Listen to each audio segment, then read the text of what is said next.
Hello and welcome to Spectrum News. I am Rachel David White, coming to you live from Uyo, the capital city of Akwa Ibom State.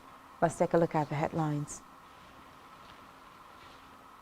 Former Rivers State Governor Wike El-Rufai, 26 others make Tinubu's ministerial list. Court strikes out DSS suit seeking to keep Emefiele in detention. Plus, President Putin says Russia and Africa to deepen cooperation in educational field. We'll bring you details of the stories and more in a moment.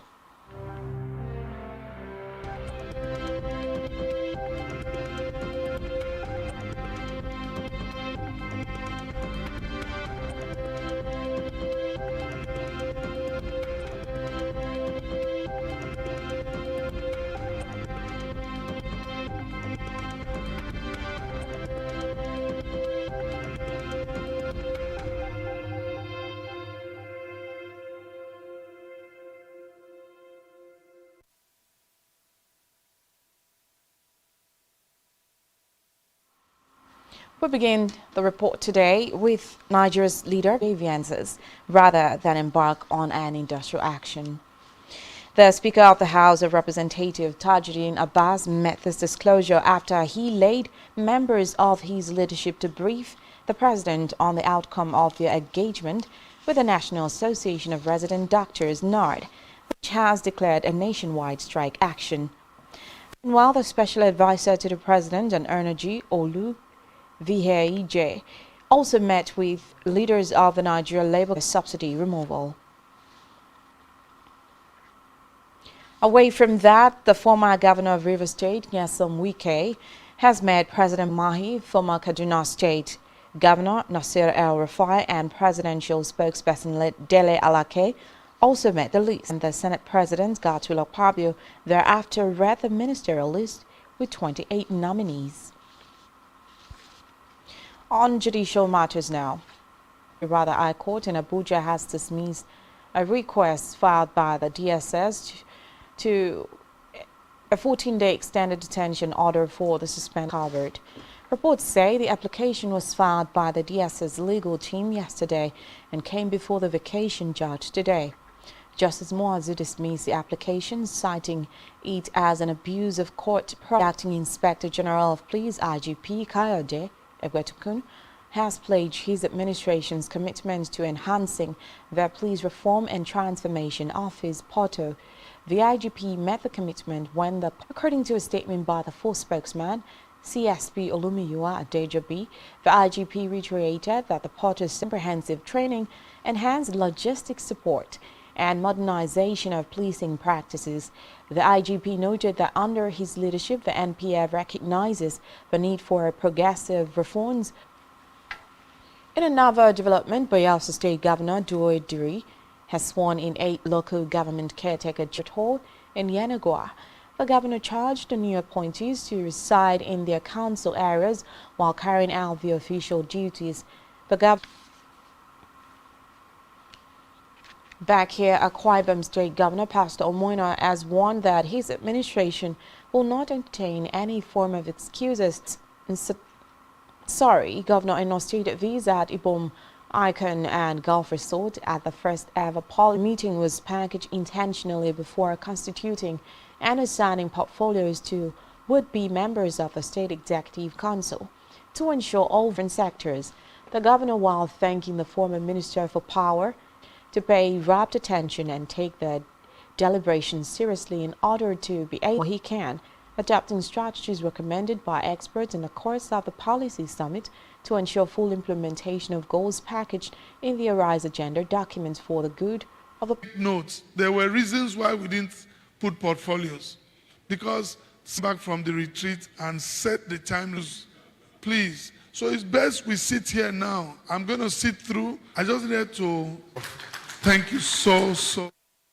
In a related development, Akwa Ibom State Governor Pastor Omoino has opened up on the new vistas. New arrangement, the Ministry of Agriculture has been merged with Rural Development, a new ministry created for water resources and sanitation, while power will be a standalone meditation of the Arise Agenda, tagged the Akwa Ibom Dialogue. at Ibom Icon Hotels and Government. The governor decrying the exclusion in some water-related benefits, fully integrated in the United Nations Water, Sanitation and Hygiene WASH program, have structures to implement the existing water. Power is going to be a separate standalone ministry on its own. So we're moving, we announced that the Ministry of Agriculture will now merge with the Ministry of Rural Development. And we're going to have Ministry of Agriculture and Rural Development. Because agriculture is in the nation. I'm not too happy with the work Ibom Fadama has done. I've asked for a report since I became governor.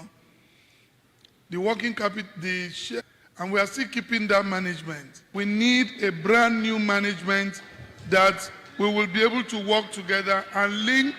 Will be installing Rotarian Akanema as her 7th governor this Saturday, 29 July. The chairman of the Installation Planning Committee, Barrister, all the district governors and Rotarians from the 7 states that make up the district. Addressing journalists on 28 July, he said that as part of welcome activities on Friday, a praise and worship service is built to hold at Engine Hotels and Suite, Dominic Utuk Avenue, Uyo. According to him, the installation of the Akanema as the 7th governor of district will be chaired by the immediate past governor of Rivers, former Attorney General and Minister of Justice Mohammed Adoke, the 2023 governorship candidate of the YPP, Senator Basi Albert, and promotes the rich cultural attires of Akwa Ibom State. The chairman noted that Rotarians into Planning Committee awards will be presented to some persons in Naya Abaribe. Chairman of Taft Media Group, Tony Afia, Chairman, Dudu Foundation, Mrs. Adu Ofyong, National Now to Africa, soldiers have allegedly gone on national TV in Niger and announced that they have carried out a coup. They reportedly said they had dissolved the constitution, suspended all institutions and closed doors early on Wednesday. Meanwhile, the U.S. Secretary of State Antony Blinken conveyed Washington's unwavering support in a call to Bazoum. UN Secretary General Antonio Guterres also said he has spoken to the president and offered Ethiopian Prime Minister Abiy Ahmed ahead of a Russia-Africa summit. Putin has billed the 2-day summit that opens in St. Petersburg today as a major event that would help bolster ties with a continent of 1.3 billion people, that is 2019, and some African leaders have arrived in Russia for the summit. On the foreign scene, Russian President Vladimir Putin has said that Russia and African countries will deepen their cooperation, particularly in the sphere of education. Putin made this known during a plenary session at the Economic and Humanitarian Forum in St. Petersburg. According to him, Russia's leading universities would be open and opening branches on the African continent, noting that more than 10,000 medical students are currently. Still on the foreign scene, the general in charge of Ukraine's stuttering counteroffensive in the south, Alexander Tanarsky, has said that Russian defenses are making it difficult for military equipment, including Western tanks and armored vehicles, to move forward. He said his forces are struggling to overcome multi-layered midfields and by preventing Ukrainian forces from advancing quickly. Still to come in the news. Super Falcons beat Australia 3-2 in 2023 Women's World Cup. To stay with us.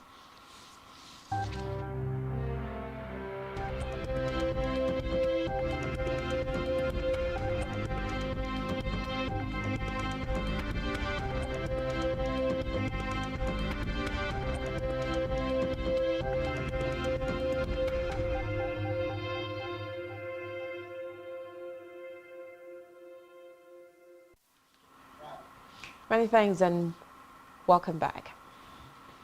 On our business news, the Nigerian National Petroleum Company Limited (NNPCL) has said it discovered 162 illegal pipeline connections and illegal refineries in the Niger Delta, mostly in Bielsa, in the past week. In a documentary by the oil company shared via its social media handle, NNPCL said 93 illegal pipeline connections and 69 illegal refineries were discovered from Aboa and Bokoda between July 15 and 21 and had been destroyed. It noted that as part of its fight against crude oil theft in the country. And still in business, the Nigeria Employers Consultative Association has warned that the continuous rising in inflation of, if not controlled, can hit 25% before the end of year 2023. In a statement, the Director General of NECA, Wale Oyerinde, said the recent decision by the Monetary Policy Committee MPC of the Central Bank of Nigeria CBN to raise the monetary policy rate by 25 basis points to 18.75% could be chaotic to the growth trajectory of the nation. He said tightening monetary policy strands by raising the anchor rate had proved ineffective. Oyerinde urged the CBN to focus more on tackling the structural drivers of inflation, especially the supply side. Vaneka DG further urged the CBN to work with relevant government agencies in addressing supply-driven inflationary factors rather than supporting future hike in MPR. And now in health, disease outbreak in the Suleja local government area of the state.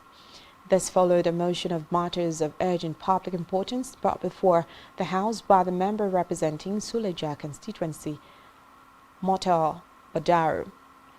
At the plenary in Mina, the House Speaker Abdul Malik Sakindaji said it has been resolved that the committee should consist of multidisciplinary experts to collaborate with the National Center for Disease Control and other relevant agencies to provide solutions to prevent the spread of the disease.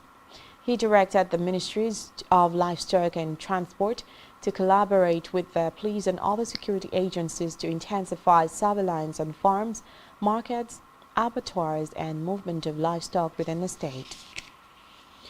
And still in health now, the Bauchi State Primary Healthcare Development Agency has confirmed 2 diphtheria deaths in 6 local government areas of the state. The executive chairman of the agency, Dr. Rilwani Mohammed, confirmed the outbreak during a news conference held in Bauchi. He said the agency collected 58 samples of suspected cases of the disease from January 2023 to date. According to Mohammed, the agency will scale up the immunization of pupils in schools across the affected communities. In sports, the Super Falcons came from a goal down to beat Australia 3-2 in a Group B game at the 2023 Women's World Cup today.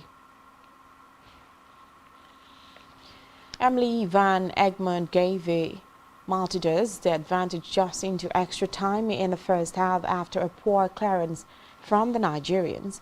Meanwhile, substitute Asisat Oshoala made it free for the Nigerians. However, the co-host staged a late fight back, but Nigeria held on to claim a 3-2 win. And still in sports, the Nigeria Professional Football League (NPFL) has announced that the winners of the 2023 and 2024 season will smile to the bank with a jumbo prize of 150 million naira. The chairman of the NPFL, Benga Elegbeleye, discloses at the inaugural meeting of the newly appointed board. Elegbeleye also declared that the new NPFL season will kick-start on August 26. Recall that the winning prize for the was won by Aimba. On our entertainment news, Oloyinka Davids, an acclaimed Nigerian filmmaker based in the United States, has announced his newly released project Prime and Proper, a powerful exploration into the lives of Nigerian immigrants living in America, featuring a captivating confessional-style narration that blends live action with real-time footage. Prime and Proper offers viewers an intimate look at what it means to be part of a community as they share tales of courage, resilience, and determination through adversity. Reports say the film will showcase the achievement of successful Nigerians in various fields and aims to inspire and empower the Nigerian community. And still on entertainment, Irish singer and activist Sinead O'Connor has reportedly died at the age of 56. She was best known for her single Nothing Compares to You, released that in 1990, which went on to hit #1 around the world. Irish President Michael D. Higgins reportedly praised O'Connor's authenticity as well as her unique voice. Report also has it that Irish Prime Minister Leo Varadkar paid tribute to her, describing her as loved around the world with an unmatched talent.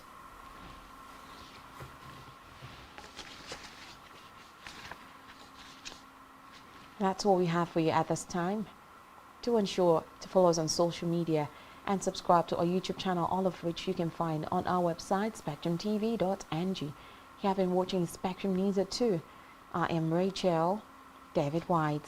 Enjoy the rest of your day.